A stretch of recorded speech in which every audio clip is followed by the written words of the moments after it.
Um escuro profundo, um dia chuvoso em alguma cidade, floresta ou mesmo um lugar abandonado. Você abre os olhos e vê um pontinho amarelo que cada vez chega mais próximo, caminhando lentamente.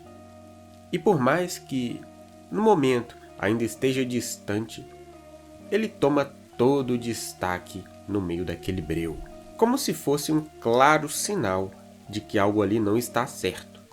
Parece que a cor está no lugar errado. Nada devia iluminar tanto em um lugar tão fechado e escuro. A cor amarela é uma cor curiosa, ao mesmo tempo que pode simbolizar harmonia, conforto e riqueza. Também aparece quando queremos retratar coisas relativas a doenças, especialmente aquelas contagiosas, pobreza, sujeira, lugares mal frequentados e perigosos. Enfim, algo que de alguma forma procuramos manter uma certa distância. Nos últimos momentos, algumas obras de terror têm se aproveitado desse aspecto dúbio que essa cor produz e têm se utilizado cada vez mais dessa particularidade que encontramos no amarelo.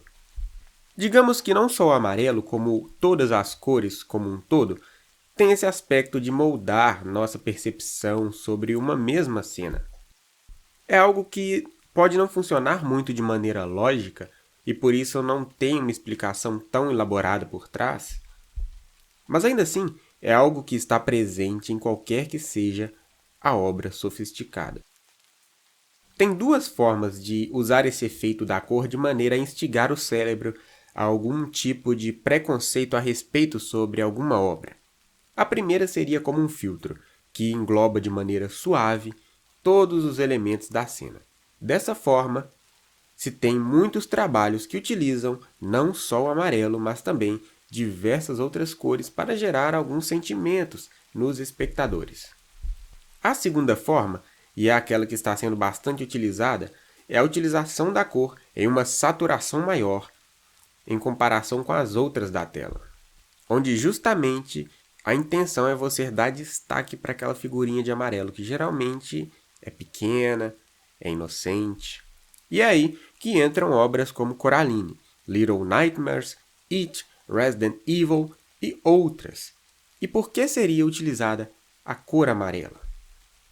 Bem, em uma visão mais lógica, veremos que o amarelo é a cor contrária da roxa, ou seja, são cores complementares. E isso significa que ela é a melhor cor para se destacar da cor violeta. Enquanto o amarelo, por menor que seja, ocupa o papel de se destacar, a cor roxa se comporta de modo a servir como plano de fundo na cena, exatamente como funciona o preto e o branco.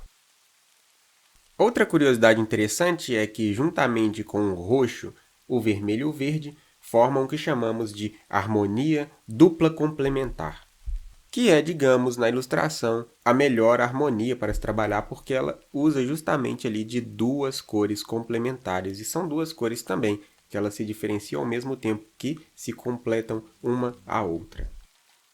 E para continuarmos esse papo, eu tenho também que destacar a cor roxa, pois é como se a amarela ela necessitasse, sabe, dessa cor roxa. São ambas ali, uma necessária à outra.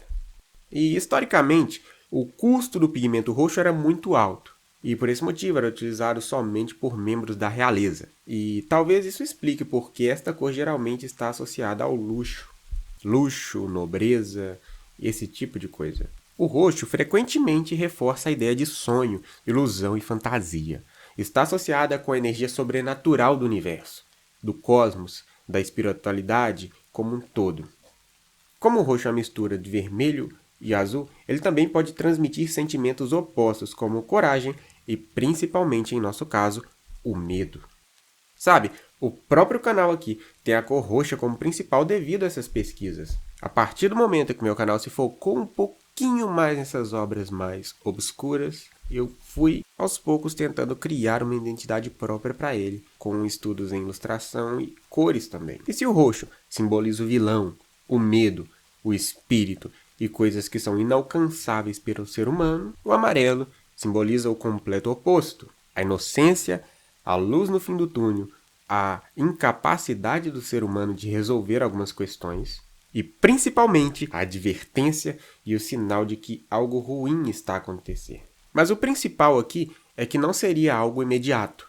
Diferente do vermelho, que indica um perigo iminente, o amarelo nos traz uma pausa para reflexão, com tempo suficiente para pensar naqueles atos e mudar de caminho caso seja necessário.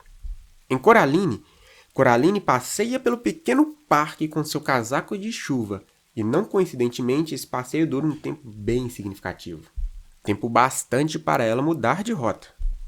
E não à toa, passamos por todo aquele momento com quase que a certeza de que algo de ruim vai acontecer. Do mesmo modo, em Little Nightmares, Six passa o jogo todo com seu casaco, e ainda que seja um game e ela seja morta em diversos momentos nessa trajetória, na lore é diferente. Ela não teve contato com a morte, passando por tudo aquilo como se fosse um tipo de sinal de semáforo amarelo, que você fica tenso justamente pela dúvida entre parar ou continuar.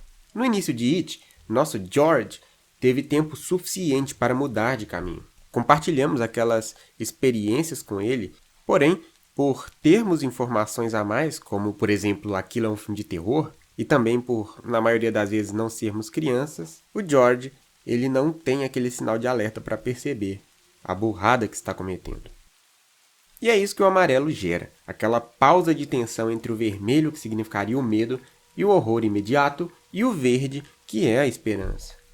A natureza sendo vista do meio, duas perspectivas completamente opostas sendo observadas por aqueles de amarelo. Justamente a cor que nos passa a sensação de estarmos em uma corda bamba.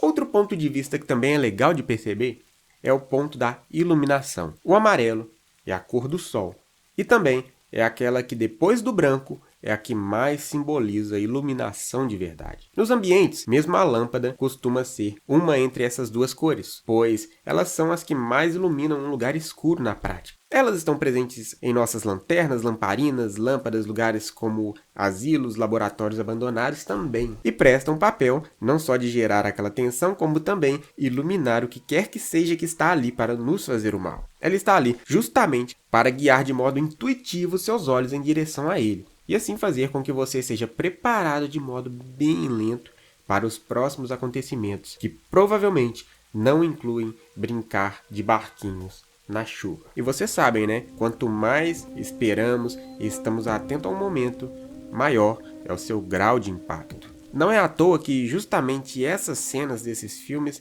elas se tornam a capa e se tornam aí também muitos memes que rodeiam a internet. Bem, Hunters, o amarelo é uma cor fantástica e uma das cores mais dúbias que temos. Além de estar oposta a cores como o roxo e também o preto, ela está em um limbo entre as cores vermelho, verde e azul, que justamente significam ali a desesperança, a falta de esperança e a esperança definitiva. Literalmente, uma das cores mais afastadas de todas. E é por isso que é minha cor favorita. E vocês aí, me digam suas cores favoritas nos comentários. Quem sabe o próximo vídeo não seja sobre elas. Vou ficando por aqui, até o próximo vídeo e bons sonhos!